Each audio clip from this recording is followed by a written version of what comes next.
Okay, and then I'm just going to dive straight into the introduction. Here we go. I always have to take a deep breath to get this sort of started. And I do apologize if I start coughing through this. I will mute it at some stage, and that won't be on the podcast, any of my coughs and splutters. So here we go. Hi, I'm Tyson Franklin, and welcome to this week's episode of the Podiatry Legends podcast designed to help you feel, see, and think differently about the podiatry profession. Today, we are going to talk about foot dermatology. And I'm going to call him the master of foot dermatology because he's not an expert, as he will explain, Dr. Ivan Bristow. He has a PhD in dermatology, and this is a topic we have not scratched. Oh, that's a really, really bad joke. So, Ivan, how are you doing? I'm fine, thanks, Tyson. How are you? That just popped into my head. I shouldn't have said that. Don't worry. You were just itching to get that joke out, weren't you? I was. And hey, can you explain when I said before I press record, are you a dermatology expert? And how did you describe expert? Because I thought it was really funny. Yeah, well, I never use the word expert. I'm a podiatrist who has an interest in dermatology. Expert was once explained to me that X is an unknown quantity and spurt is just a drip under pressure. Yes, I like that. So I'm never going to call anyone an expert again. But you do have a PhD in dermatology, which sort of has a fair bit of clout to it. Yeah. That's why I said master. A master of dermatology. Yeah. I have a doctorate in clinical dermatology. Yeah. So it is an area of interest for me. But yeah, the experts I just keep for the website. Yeah, no, that's okay. And your website is foot.expert. If people want to go to the website and check out more about foot dermatology and everything you're doing, that is the place to go. Yeah. Okay. So you've been working for about 30 years or more than 30 years in podiatry. First off, what got you started in podiatry? Why podiatry? That's a good question. Now, I'm going to say probably completely different because I know you ask this question a lot. Yeah.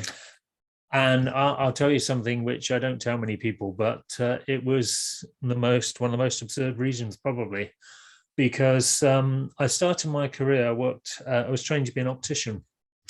Okay. And I did it for about a year, and I realized I really didn't want to do it. The company who was sponsoring me or working with, putting me through college, really weren't a very good company for me anyway. And I just, on evening times, I used to say to my friends, oh, how's the job? Oh, well, it's pretty boring. I don't think I'll end up doing this. And then at the pub a few times, this girl used to turn up in a really nice car. And being a young, impressionable male, I used to look, God, what sort of car? What does she do for a living then? Oh, she's a chiropodist, podiatrist. Really? What do they do? Yeah, oh, right. I'm going to have a look into that. And strangely as it was, in under a year, I'd applied to train at Northampton School of Chiropody as was, and was accepted onto the course, and away I went. But I think partly my dad also said, when you get a job, son, make sure it's something you can always do self-employed, because there'll always be work for you. Get yourself a trade and you'll be fine. So I feel that I met his requirements in that respect. But it's a terrible thing to say that, I had a vague interest in something medical. That was certain. But the fact I was lured in just because someone had a car, I mean, it may not have even been a car. It might have been a hire car. It might have been someone else's car she was borrowing. But, just gave me that impression that might be the place to be. I don't think there's anything wrong with that, because I'm sure there's more than you that have seen other podiatrists, or maybe seen their clinics or cars they've driven or holidays they're taken, or it's their next door neighbor and they're seeing them doing certain things. And I don't think there's anything wrong with being inspired by a lifestyle or money. My brother was the one that actually, when I was deciding what I was going to do, and he said, just do anything in the medical field. He said, because more than likely you'll never be unemployed, you'll always be essential, and you'll always make pretty good money. And you have a look at the world today and it's like tick, tick, tick. It fills all those boxes. So I did it for the same reason. It was like, not the lure that, it was all podiatrists were making millions of dollars, but it was just, you would always make an above average income if you did the right thing. Yeah. And for me, to be honest with you, started out, I thought I would just have a small backstreet practice in a local town, and that would be my life, working 3 or 4 days a week. And it didn't turn out like that. It was actually so much more, but I didn't know that at the time. So once you got out, did you work in the NHS? Because I find that most podiatrists, that's where they go when they first graduate. Yeah, I when I was at college, I suddenly realized I became very interested in the learning, the academic side. Even though it was a diploma, I thoroughly enjoyed that. I didn't spend much time in my A levels at school doing much useful work. I was too interested in the distractions for a 16-year-old, computer games and everything else. So it was like I never really excelled at school, but this was something I thought, yeah, really get my teeth into this. And if I learn it well, I could probably make a good living. Yeah. And yeah, I qualified in 1990 and I spent 11 years in the National Health Service. And that was in Oxford. And within 2 years, I was very lucky because I was put onto hospital placements. So normally that's something you work up to, but because of the situation and the high turnover of staff, I was working in rheumatology, diabetes, and really off my own back, I suppose, because of an experience I had at college. Yeah. I thought, I felt really shortchanged that seeing so many dermatological conditions, but was never really taught it. Didn't know anything about the skin, really. We had about 6 weeks of a module of 1 hour a week, which was not well covered. And I felt shortchanged and I felt I was missing something. So I used to do a lot of extra reading. And there was one book I had, which was by a dermatologist in Bristol who wrote with great humor. I've still got that book because I read it, and it's full of jokes. Many of them these days would be considered politically incorrect. Have you got any you can tell us? Well, it was just the the usual, a little bit of sexism, a little bit of this. Yeah, I know. Yeah, all the fun stuff. All the stuff. Well, actually, all the stuff you would tell me if we were at a party in a quiet corner. Yeah. But it was there for the time. I mean, the book I think was written in the 70s and 80s, but the thing was, the humor in it actually brought it to life for me. And I then went on to read these other books by a chap called Rod Dauber and books by Terence Ryan. And as it turned out in Oxford, when I used to go into the hospital, I used to have to walk past the dermatology department, past a door with Rod Dauber's name on and Terence Ryan's name on to get from the car park to the other end of the hospital. And I thought, wow, I read their books. And just one day the door was open. So I went in and said hello. And that was it. It was making an opportunity. As they say, there's 3 types of people in life: those who watch it happen, those who make it happen, those who watch it happen, and those who say, what happened? Yeah. And I thought, I've got to be the one to make it happen. And it probably wouldn't have happened. I love that story, because there's so many times where I've spoken to people and they said, oh, I was at an event or I was at a certain function, and my hero or someone that I've always looked up to, whether it was sports or podiatry or something like that, was at this other, oh no, I wish I had gone over and just introduced myself. And you think, well, why didn't you just go over and introduce yourself? Do it. And you'd be surprised, because I thought I'd get the sort of, oh, well done, now go away quickly sort of response. But the first words he said to me, wow, you're a podiatrist. Do you know what? They never come near our department, and we've got so much work and so many things we could do together. Come in, sit down. And, I felt part of a team, not just somebody who, a visiting podiatrist in a big hospital. The attitude was very, very different. I'd worked in orthopedics, and orthopedic surgeons are very, very different to dermatologists. Yeah. Vascular surgeons have a very different mindset, but dermatology is much more of a, should I say, a patient focused, a bit calmer, and more, I felt, was the place to be for me. It's a real sliding door moment though for you, because like you said, you could have just walked past, and would the interest have grown to the way that it is now, but by you just walking in there and them welcoming you as well. So from that process of actually meeting them, did they then take you under their wing, so to speak, and start slowly sharing information with you, or did you have to keep going back and push for it? No. I mean, well, as I say, Rod Dorber and Terence Ryan, they were very good. They both retired now, but they were very good because they said, look, you should come and hold a clinic here. And I was like, sorry, you're asking me to do it. I don't have to ask. It's like, we see so many foot things. And what he said was dermatologists generally don't like to treat much below the belt, quite literally.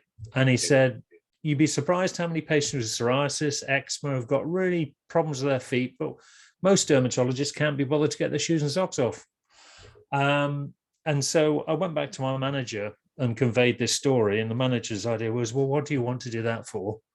And I said, because I think it's really worthwhile. And he said, well, diabetes we've got, and we do vascular clinic. What do you want to do dermatology for? I think you're wasting your time. So I managed to sort of negotiate with a bit of annual leave and a bit of extra evening work on, just with the hours to get one afternoon a month. And when I was there, I mean, the best thing was it was a teaching hospital. And whenever there was an interesting case, they'd always come and knock on your door. And along with all the medical students, along with all the registrars, all used to go along and see what the consultant was doing. You were part of the team. And that's the only way to learn. And then they would send patients to you with all sorts of weird and wonderful dermatological conditions. And the thing was, there was no manual. There was no manual for any of this.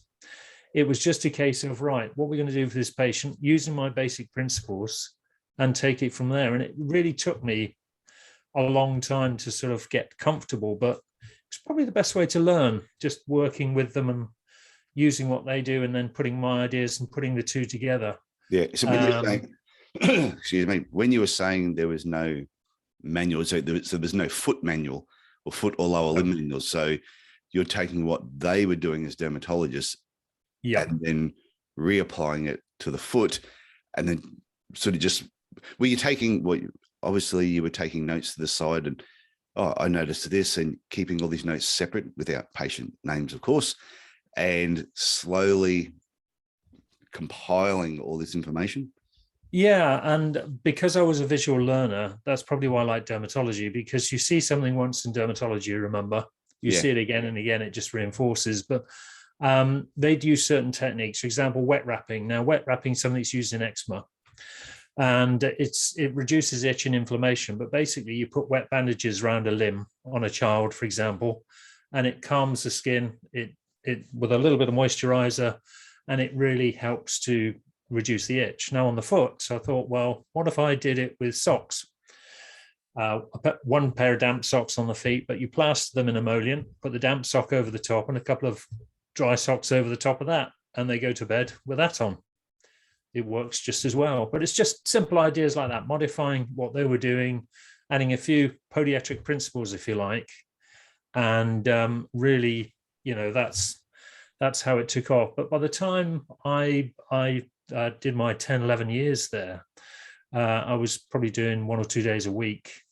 And within 6 years of starting there, I'd written the first podiatric dermatology textbooks with the original consultant who I met there. So I felt that I'd achieved, and I thought, well, there's no manual, I better start writing one.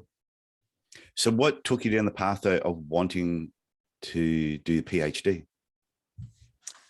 I suppose my NHS training, because in the NHS, I spent a lot of time wondering. I was sort of person thinking, why is it like that? Why does that condition like that? Why does it respond that way to that particular treatment? Yeah. And I always promised myself, if I ever got into a situation where I could try and do something or do some research, I would do something that makes a change to the front line, as I call it, to the average podiatrist in an average clinic, that would make a difference rather than some sky-high research. And even at that time, I was actually working part-time at one of the universities in Oxford, teaching, funny enough, osteopaths. Yeah. Bits of physiology and other bits of their curriculum which fitted in with Could you just go back to that? Because before you did say that when you went through university, I suppose you enjoyed the academic side of it. You quite enjoyed that. So is that why you wanted to do some lecturing at the same time? You just enjoyed the teaching process? Yes. Yeah. And I think the other thing was the hospital where I worked at Oxford, in the department, it was a teaching hospital. So every day you'd be in clinic. but it wasn't like any other ordinary clinic because there would be lots of people coming in. There will always be medical students being ferried into your room. There'll be nursing students. There'll be visitors from overseas. And it was just the norm. Everybody taught everybody else. And that was a very positive atmosphere because as you know, and we all know, podiatry can be very isolating at times, sometimes when you're in a clinic on your own with a door shut. Even if there is a person in the room next door, it's still quite isolating. So it was like going to a party every week, really. It was quite good. But it's amazing what you can learn. It's amazing what you can learn because some of the best people I learned from were not the doctors, they were the patients. And I would always say to people, and students who I taught, listen to your patients. They will always tell you what's wrong with them. They may not get it quite in the right frame, but they will always give you the strongest clues. They'll always give you the best information. And is this if they were talking about a skin problem and taking you through when it started, instead of just jumping to conclusions, saying, oh, this is what it must be? If you keep asking them enough questions, they will tell you when it first started and how it progressed, and they probably know themselves what works and what makes them feel better and what doesn't make them feel better and what flares it up. Yeah, and I think the other dimension that's important in dermatology we forget is that dermatology is very visual. And it's visual to the patient, but it's visual to the outside world. And so a lot of the issues around dermatology is about how the patient feels about themselves because of the way they're perceived by others. And I'll give an example. One of those patients, I have a few in my career, I'm sure we do, patients who change your practice. Not very often it happens, but someone who makes this sort of eureka moment. Yeah. And this was a lady who had psoriasis. She'd had it from the age of 6. She was covered from head to foot. They were doing their very best to control it, but it was very unstable. And she said to me, I used to see her, she had most awful feet, but since she started coming to me at the dermatology clinic, she was actually walking. She said, it's made such a difference to my life. But one of the things she said to me was, when you're a patient with a disease that people can see, it affects the way people interact with you. And she says, I can tell you in 2 seconds when I meet anybody medical, if they're empathetic to my problem or not, because they can read visual clues from people very, very rapidly. And learning about what those cues were, what not to do in front of a patient, what to do, how to approach a patient, is just as important as being able to take a history, being able to do everything else. Because when you introduce this patient to the medical students who used to come in, just watch the body language. You used to just watch the body language and you'd say, this is Mrs. Smith. She's come here to talk about psoriasis. These are student doctors. Would you like to say hello? And the first thing that happens, many of the students will step back. Many of the students will put their hands behind their back immediately as soon as you introduce it. It's almost like a very small gesture, but to someone with skin disease, that says, I'm not sure about you, I'm not sure about this, and it has a very lasting effect. So one thing about dermatology is you've got to get up close and personal with your patient and touch them. You've got to just reassure them and break down those barriers. And that's important. And it's one of those subtle things that makes a big difference to the patient sort of practitioner interaction. Yeah, it makes feel that. Yeah, it makes perfect sense though, because like I was actually off of work. I did work as a podiatrist for 2 years because of psoriasis, and that it broke it at 26 for no reason, just out of the blue. It started on one finger. Saw a doctor. He gave me a cortisone injection in the finger. Hurt like hell, I must admit. And then it broke out another finger. Then went to another one. Then my whole hands were covered. Went all over my feet. Went all over my face. And I used to say, I used to look like a pepperoni pizza with extra cheese. And I can understand how the patient felt, because I would go out and you could see people just look at that rash on your skin. Or you would shake their hands and all of a sudden they would see your hands and go, oh my God, that's not contagious, is it? And over a period of time, you just got to the point where I didn't want to leave the house because I felt, and the thing is I was forced, I had to stop work. Couldn't work for about 2 years. But then I finally figured out what I could do to actually manage it. And it was some of the things she said earlier on that I went, yep, that's what I did. Yep, that's what I did. Until now, it flares out, flares up, it goes away, flares up, goes away. So that's why I find this topic really interesting. Yeah, and what's really fascinating is that what's happened since, because of course, with the onset of biologics and biological drugs, many of these patients who've had, say, psoriasis for about 30 years quite severely have developed some very, shall we say, very different coping strategies because, and there's been reports, quite a few case studies of patients who've had these drugs and they've effectively been 98% clear of their skin disease for the first time in their life, age, say, 30.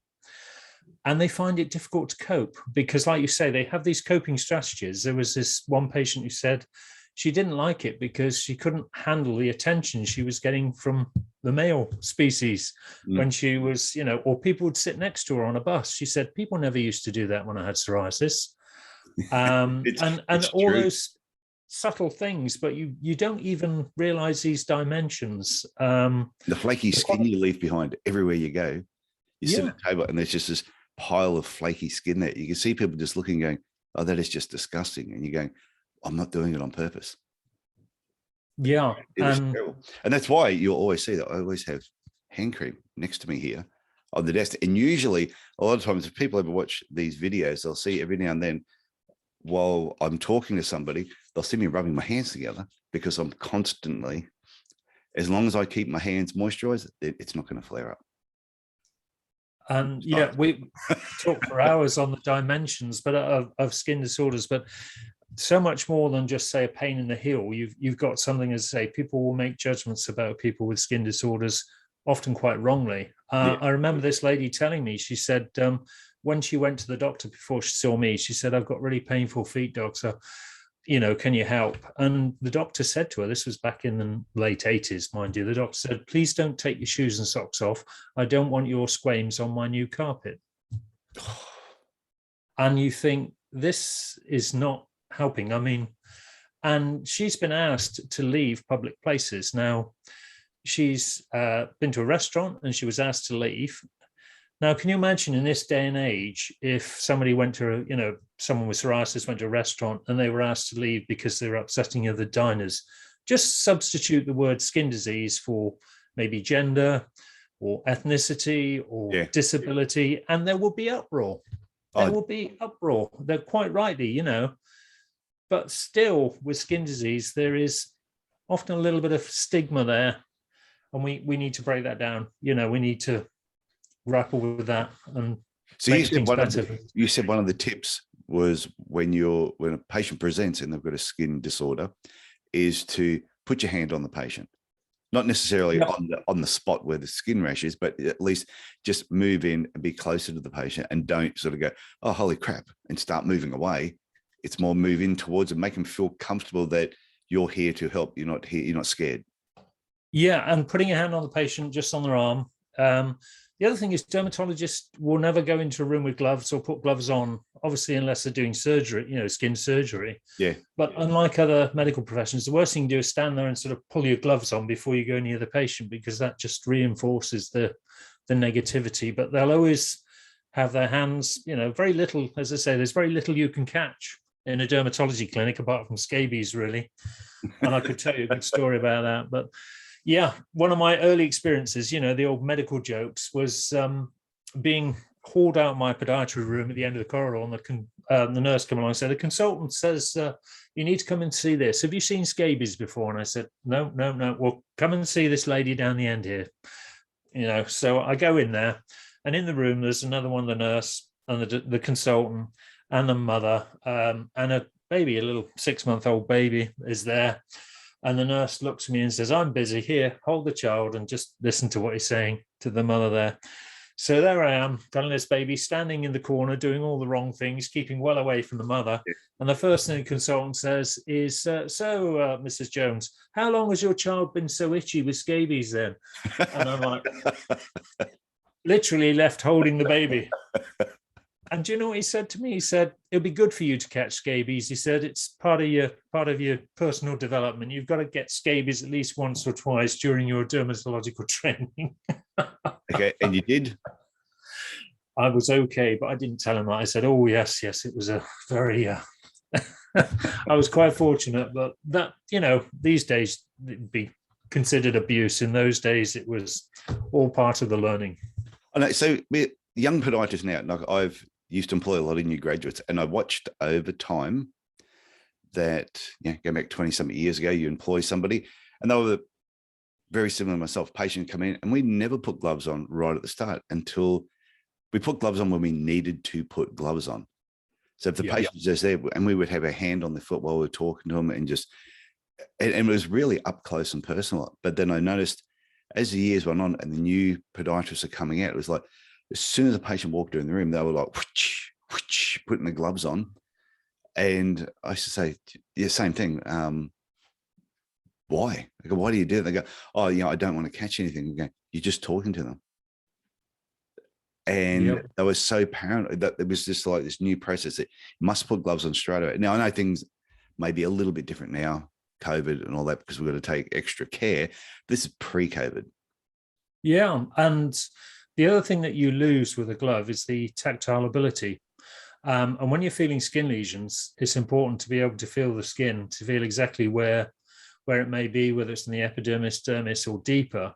But having no gloves is actually it improves the tactile ability of your hands much more. I mean, I can just about remember some of my very older colleagues, I won't say elderly, using scalpels without gloves. And it was like, for me, training, I was like, that's a no-no. But I couldn't scalpel and wear gloves. I had, but the only thing is, I put gloves on. If I needed to put gloves on, I would put gloves on. But other than that, when I was scalping, I was always doing it with no gloves. But unless my hands were then, if I had a problem with my hands, then I'd have to put cotton gloves on, and then I'd have the other gloves over the top. Couldn't feel anything with that on.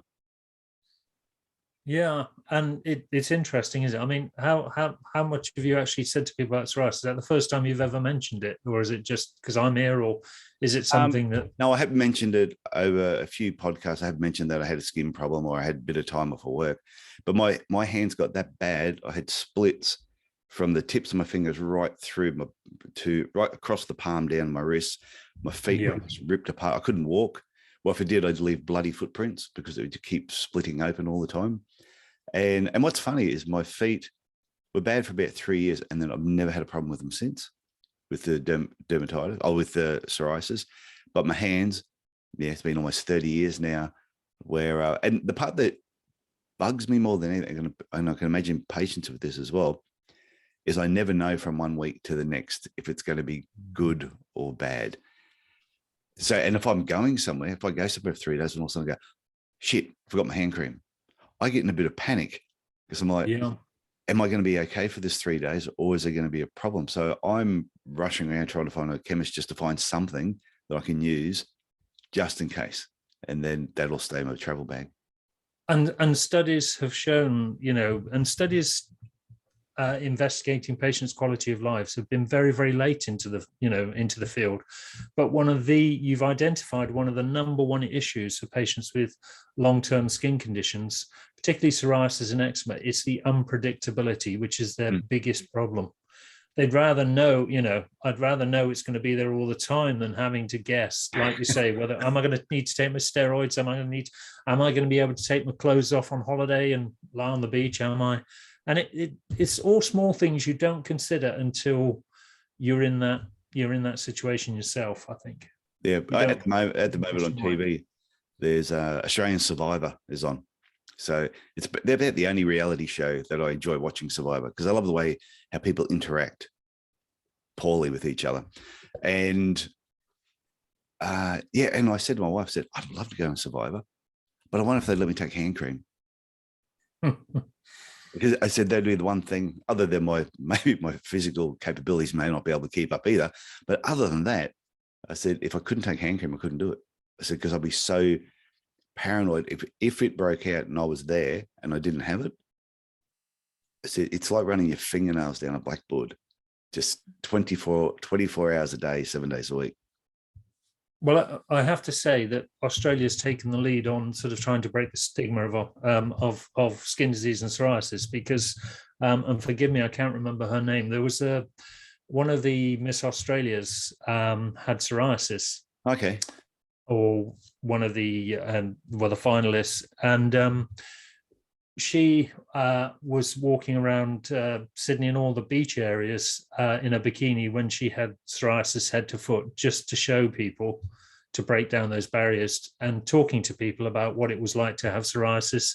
It's okay, you can touch it, it's not contagious. Yeah, it's just something that happens, and just breaking down those barriers. She used to literally be like an ambassador for skin disease, say, come and talk to me, it's not, it's not contagious, and very, very brave thing to do, but has a big impact.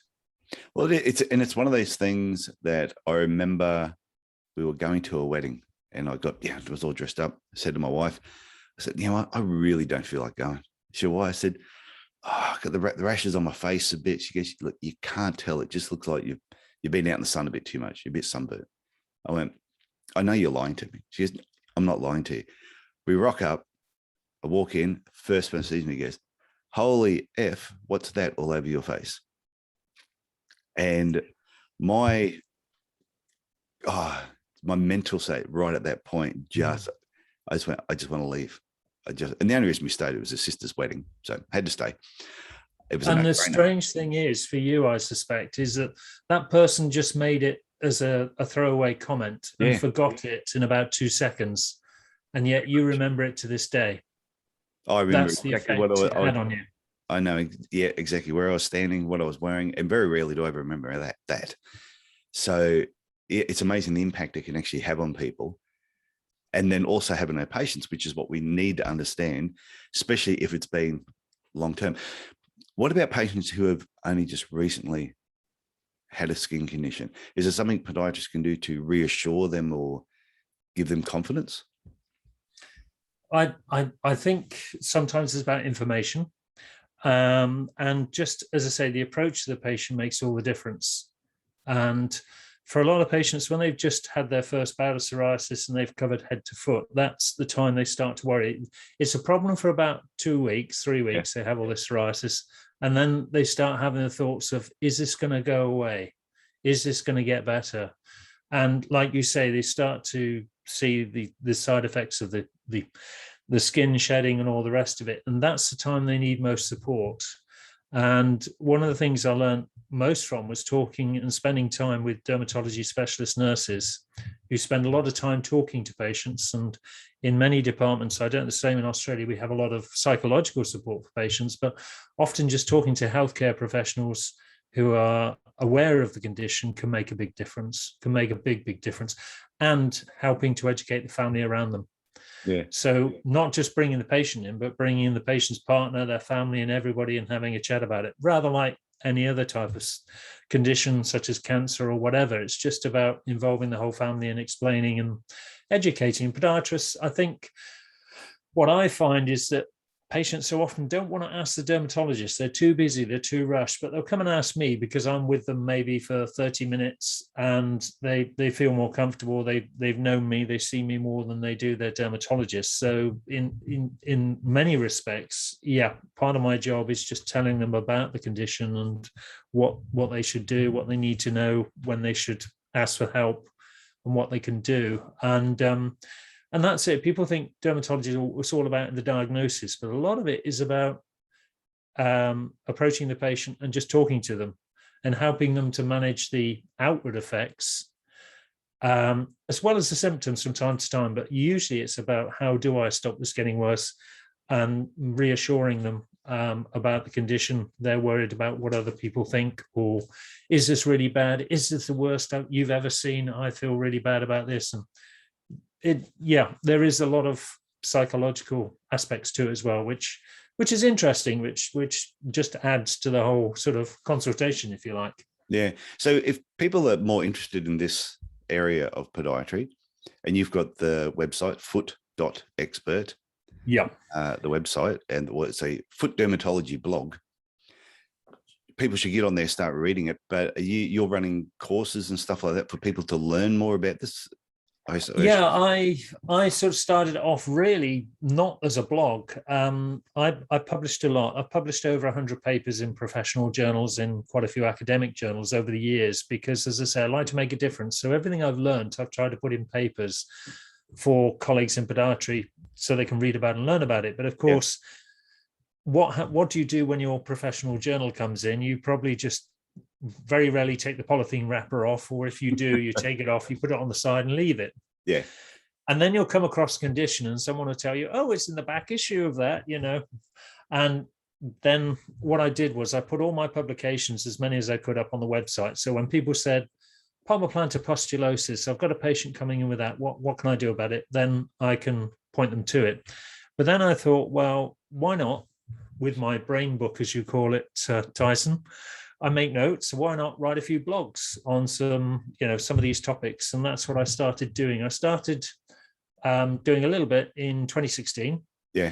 And this year, I've just tipped over the 100 blogs on different topics and different aspects of dermatology. So I think today it's up to about 106 different articles. And what started off as literally sort of 10 visits a month is now get thousands of visits a week. So somebody's obviously reading it. So if it's of any help to anybody, by all means do.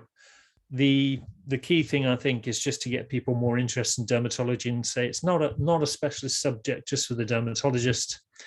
There's also details about lots of courses now. Yeah. The only problem, of course, is in your part of the world, in Australia, there's less availability of education for podiatrists in dermatology. In the UK here, it is growing. There are lots of university courses being offered, modules in dermatology, a master's degree, but it's quite difficult. I think one of the biggest things, though, is dermoscopy. And dermoscopy, I did see that on your website. So yeah, explain that in a bit more detail. Yeah. So one of the biggest concerns in dermatology is melanoma and malignancy. Mm. And one of the big problems is that it leads to a lot of premature deaths. And why is that? Because often it's not picked up early enough. It's not noticed, and particularly so on the feet. This was part of my PhD, but particularly lesions on the feet tend to be much longer to reach diagnosis. Dermoscopy is very, very simple. It's a tool which magnifies by 10, a minimum of 10, uses polarized light that allows you to examine skin lesions very, very closely.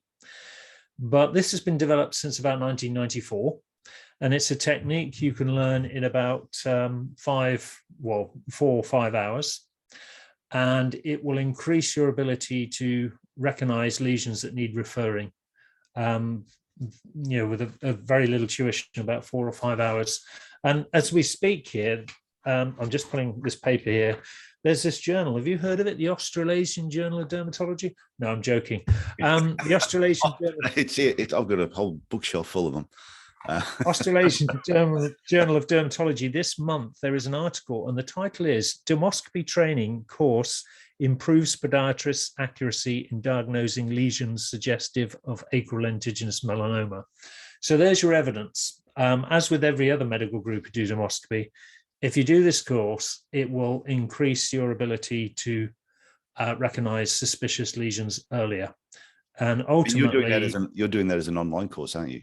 I'm doing it as online. I'm not the only one doing it. I'm not cornering the market, but you're the only one we're going to promote. And it's quite difficult to get the training in Australia. So what happened again during lockdown, I just got onto a couple of Australian colleagues who said, oh, what is it all about? And I thought, I wonder if I could do this over Zoom. And you know what? It worked really well. Okay, that makes sense. And so, many colleagues in the United Kingdom, and I've had from all over the world. And that's the beauty of Zoom. Whereas before Zoom, I used to have come out to Australia for maybe 2 weeks every 2 years. Now I can be there like today talking to you, or very, very simply. So I think the key thing is, particularly in Australia and New Zealand, where melanoma rates are very, very high, just having that edge and that ability to detect them a little bit earlier can make a real difference. And, they say retain, as you've often talked about, patient retention is very, very important. If you spot a melanoma early on a patient and they get that excised and things are looking positive, they're your patient for life.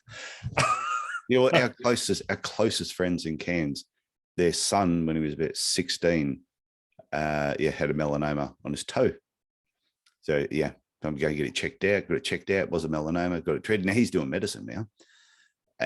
But I think I've had over my career probably 3 or 4 patients that have had a lesion on the foot, and I said, if it was my foot, I would probably go and get that examined a little bit further.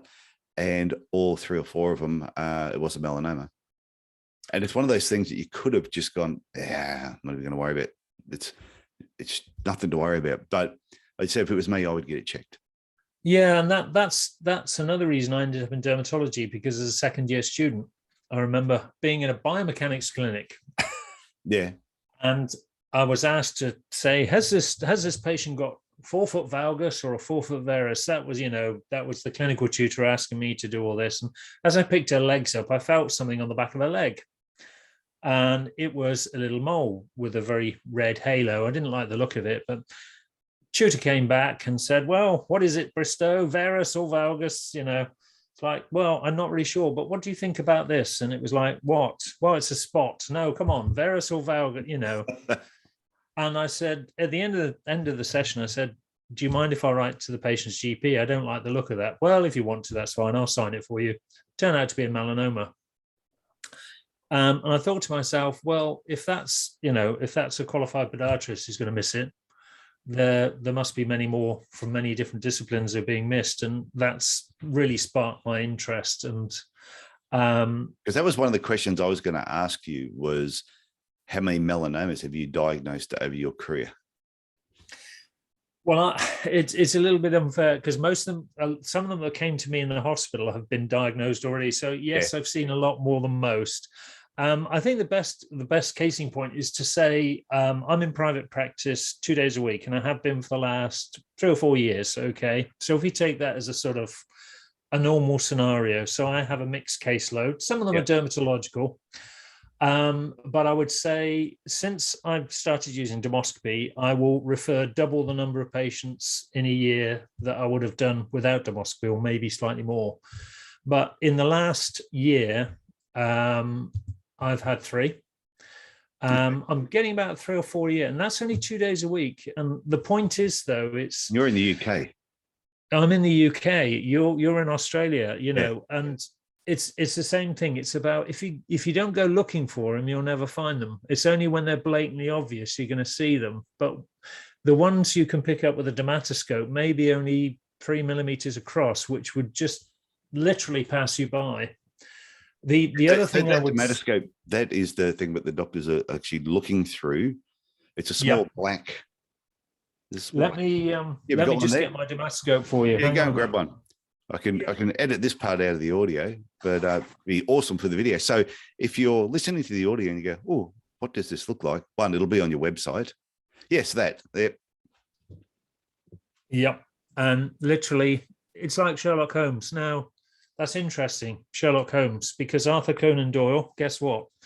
He was a medical student, and he based Sherlock Holmes on a dermatologist called Sir Joseph Bell, who was the inspiration for the character Sherlock Holmes, was a dermatologist. Oh, okay. Did not know that. There's an interesting link. But when you've got a dermatoscope, you can pick these things up so much earlier. So I would say to you, Tyson, if you were to, you're in regular practice, maybe 2 days a week like myself, and you had a dermatoscope, you'd probably pick up a lot sooner. Yeah. The other thing I'd say, though, even on a simple point of view, podiatrists don't look at patients' feet fully. When they come in, very rarely do they like prizing the toes apart. Now, I can understand why. Sometimes there are things you might not want to see or smell that are not quite Elizabeth Arden or Chanel. Yes, but small mushrooms. But what lurks there, pigmented lesions lurk between the toes. They lurk around the back of the heels, on the backs of the legs. And remember, in women, melanoma is most common on the lower limb. On men, it's on the torso, but you will still see them. And I always say, if you've got a patient over the age of 40, with a new mole that they can say is a new mole, that's suspicious for a start. Just simple rule. There's simple rules and things, but you'll find this, excuse me, all on the website there. Yeah. But there are some I just simple... had a mole check. I had a mole check 3 days ago. There's a skin cancer mole clinic here, not too far from where I live. And yeah, my wife had gone a while back and just had everything checked. Said, you should get checked. You're out in the sun all the time. Yeah, especially during summer, you're in the pool all the time. And I've got different lesions on, like the one on my face here, just things that have turned up that weren't there before. So yeah, got them to check everything. Now got the tick of approval. That's why I wanted to see the little machine that you had there, because see if it was similar to what the doctor was using. It was pretty well, very similar. Well, now they've got machines like giant photocopiers they will stand you in, that will literally scan, do a total body scan. Yeah. But did they check the soles of your feet, Tyson? No, in fact, this was the part that annoyed me when I went in there to get checked. And when he said, well, and then once I got in, he said, what lesions are bothering you? And I'm like, well, I didn't come in for what was bothering me. There are a couple that I want you to definitely have a look at, but I thought you were actually examining me. So he really only checked my upper body. Didn't go any further than that. And I'm going, okay. And I was a little bit disappointed with the service, because I actually thought it was going to be a machine that I was going in to get it done. Yeah. The interesting Cliff Rosendahl, who's a dermatologist in Brisbane there, he's produced a book, Dermoscopy for Melanoma Hunters, which is, typical good Australian drama there, whole cover of the book is for melanoma hunters, but he makes a very big point, and he's got it even in a picture sequence, exactly how to carry out a full skin assessment. And in those picture slides, you will see him looking between the toes, looking on the backs of the heels, soles of the feet, and under the underwear as well, because they get missed. They get missed, or in the hair is the other place that they get missed. Not so much a problem with me, but yeah, for many patients, they're hidden in the hair. You and I have the same haircut, which is great. Same barber. I trust people now they have the same haircut as me. I'm thinking very trusting. There you are. So in your thing, when I asked, we were talking about talking points, and you mentioned about melanomas and the dermatology blog, which I think everybody should go and check out, foot.expert. But you also mentioned something about microwaves. What do you do with microwaves? This is something else. Again, in my career, I've always tried to look at innovative things. And this was something I met up with two PhD students many years ago, probably about, what are we now? Probably about more than 11 years ago now. Met with two PhD students in Glasgow in a pub. It sounds like a joke. An Englishman and two Scotsmen. No, we did plan to meet, and they had an idea saying that they could turn microwaves, they could turn microwaves to medical uses. And I get a lot of people who come to me with some fantastic ideas. Some of them are a little bit off the wall, and some of them you just think, no, don't even go there. But I listened to these two people and I thought, my goodness, I think they're onto something. And so I spent the next, up until, when was it, 2016, until the first microwave unit rolled off the production line, with them developing a device which initially was aimed at treating plantar warts. And this work we did at the University of Southampton. We did some independent research on the effect of microwaves on the skin. And they were quite incredible, because what we did, we looked at the effects of what microwaves do. They just heat water. Nothing special about microwaves. They just penetrate anywhere where there's water. They will heat it and agitate water molecules. So basically they produce heat.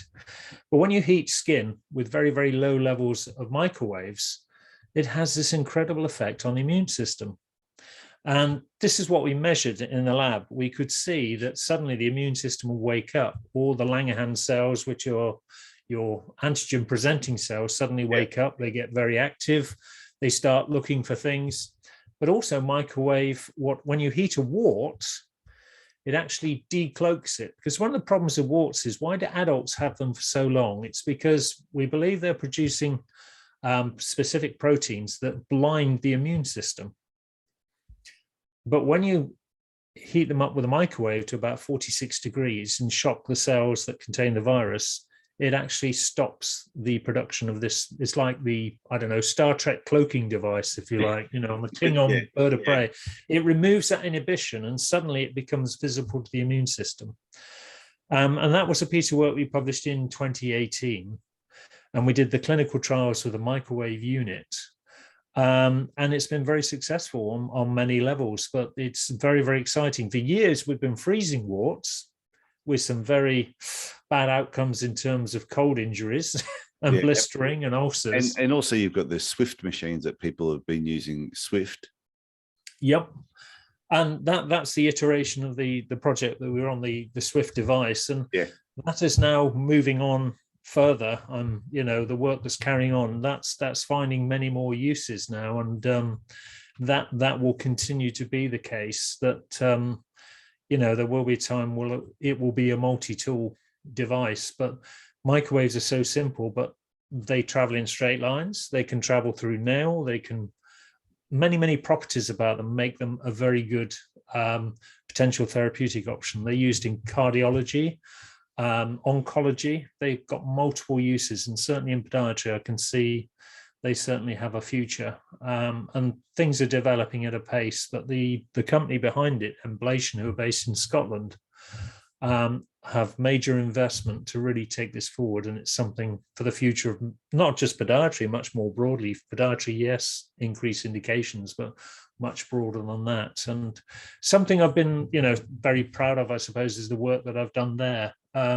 Again, giving back to the profession on the front line, because what were the worst things to treat? Fungal nails and warts. And of course, with fungal nails, we've got Clear Nail, which is another device for drilling microscopic holes into nails safely, is another thing that I've been publishing work on. But this is the sort of stuff that excites me. Just using technologies that can make a difference is improving practice and improving care of patients. So do you put a certain amount of time and attention, like say the microwave, for example, if you start doing the research and that, do you just put blinkers on and that's what you focus on for a number of months or years? And then you move on to say, okay, we've exhausted that. We've written a few papers. I'm bored. I want to do something else. And then you move on. But yeah, you go, okay. And then you're approached by somebody else who says, hey, we've got something that we think will help fungal nails. Would you like to be involved with this research? And then you put your attention over that, or do you work on two things at once? Yeah, the microwave thing has been ongoing, and it's still ongoing now. But there was, before the launch of the device, we had the company, rather than throw the machine out there and say, oh, it's used to treat warts, which, you know, how often you get new devices on the market that come in and they say it's for treating X. Yeah. And you say, how many, you know, where's the evidence? And they'll say, well, we've done a few case studies, and you buy it though, and it only costs $20,000. You're like, well, you are kidding me. They took the time to do the laboratory work, and myself and Mike Arden-Jones, dermatologist, we did the clinical work as well. So we were absolutely sure it was going to do something, and they held off until they got the results and the clinical study. They knew, because they've been working in microwaves for years, what they're capable of, but we independently had to look at that. But yeah, I get all sorts of ideas coming to me. Often it's about, can we get funding? Can I get the time? Yeah. Have I got the interest? But there's lots of things going on. So there's still work going on with the microwave, for example, but that's that may be an odd week here, an odd week there. But research doesn't happen overnight. It's sort of ongoing with multitasking in different levels. But there's always some new innovation coming along. And that's what I like. I can take a day out a week and just work with a company or with an idea to sort of investigate. Some things don't work. There have been things that I worked on that haven't worked, but you know what? A negative finding is just as important as a positive finding. Although journals generally don't like publishing negative findings. Yeah. They I'm only sure Thomas Edison would agree with that too. Yeah, he found a lot of ways, how not to make a light bulb. And Isn't that and what he say? He didn't have any failures. He just found 10,000 ways not to make a light bulb until he found the right way. yeah, and and that's the thing about evidence-based medicine. You've got to find the what doesn't work as well as what does work to guide future research, and that's the beauty of it, really. So do you see dermatology down the track, whether it's 5, 10, 20 years down the track, that there will be podiatrists that will do the undergraduate degree? They will then go off and do like a very intense dermatology course, and they will be dermatological podiatrists, and that will be their speciality, and they will be a specialist where people will refer patients to, and they will make a living just doing that. It's possible. I think the tide has turned. When I started in 1990, there was only one dermatology course that existed, and it was for doctors only. Yeah. Now, if you take the example in the UK, I can name you at least 4 or 5 university courses up to master's level, where you can do diplomas, you can do certificates, and you have a very good grounding. Something I never had. It was just learning on the job for me.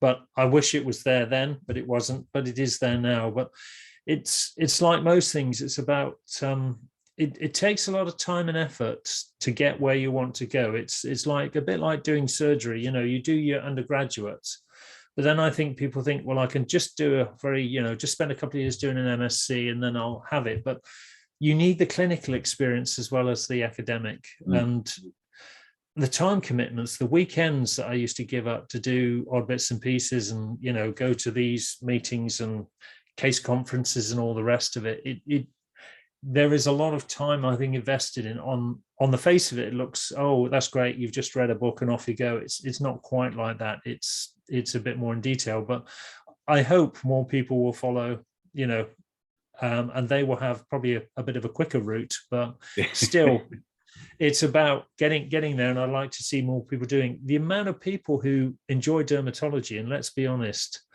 in private practice, diabetes may not be the big thing. That's more covered by the government health systems and National Health Service, but we can all do dermatology. We can all use a dermatoscope. We can all give advice on dry skin. We can all diagnose fungal infection. Because let's be honest, fungal foot infection is one of the most common diseases in the world today. Yeah, and I always say to people, podiatry is as exciting as you want to make it. And if you want to just have a general patient come in, clip a toenail, dig out a corn, scrape off some callus, and send them on the way, well, you can have the visit can be as boring as that, or you can take a dermatological approach and do a bit more of an evaluation on their feet as they're coming in. And if you notice anything, is monitor that over a period of time and offer advice. And that's the other thing. You've hit the nail on the head there. The Achilles Study, which was carried out in 2003, was one of the largest studies undertaken. 90,000 patients across Europe were randomly selected for foot inspections. And they were adults, and they were randomly selected from medical lists and from dermatology departments. And all they were told to do is take their shoes and socks off.